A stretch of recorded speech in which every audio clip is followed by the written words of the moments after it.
Bismillahirrahmanirrahim. Assalamualaikum warahmatullahi wabarakatuh.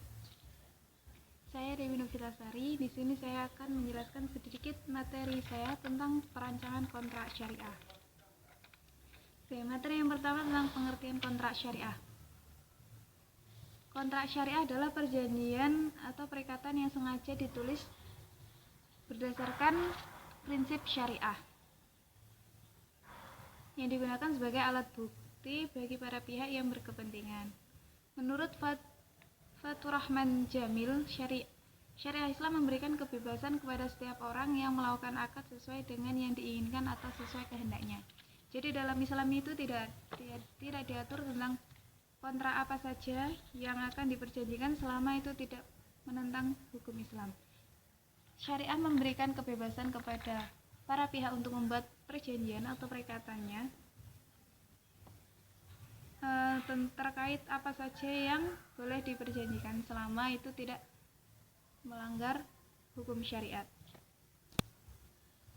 Oke, untuk selanjutnya anatomi kontrak syariah. Pada dasarnya untuk anatomi kontrak syariah maupun kontrak biasa itu sama, terdiri dari 3 bagian. Yang pertama bagian pendahuluan, yang kedua bagian isi, dan ketiga bagian penutup.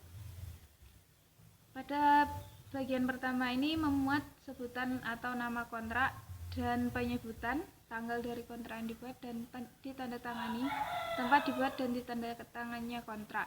Jadi waktu dan tempat semua itu ditulis dalam pada bagian pertama ini, bagian pembuka, dari judul, nomor, tempat, tanggal pembuatan lengkap.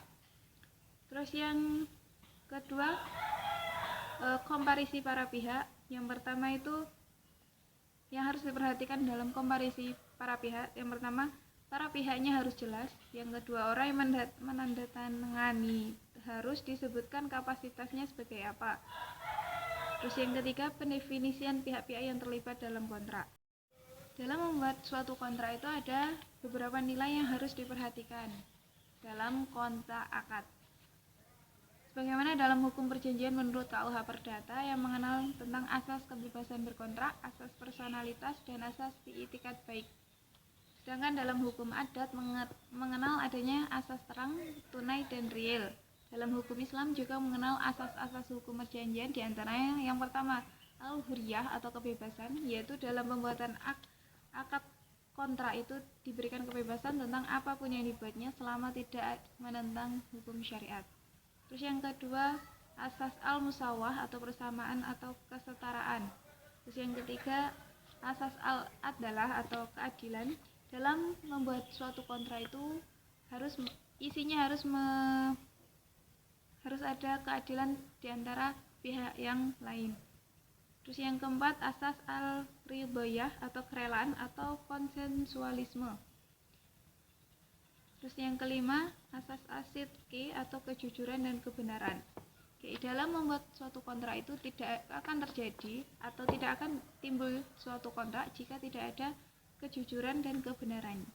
Terus yang ketiga, asas al-kitabah atau tertulis. Jadi akad yang resmi atau akad yang formal itu harus dalam bentuk tertulis. Selain itu, kontrak yang tertulis itu juga bisa dijadikan sebagai alat bukti jika nanti terjadi suatu masalah atau sengketa.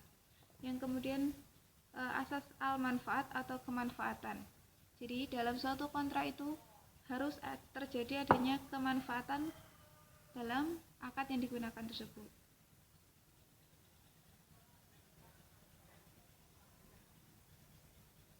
Oke, demikian presentasi dari saya.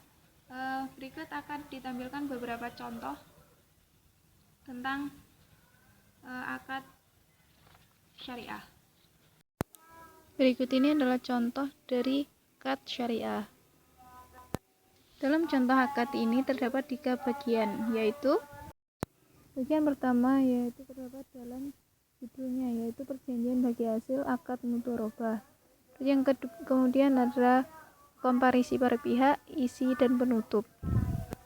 Dalam bagian penutup terdapat tanda tangan para pihak seperti yang terdapat dalam contoh.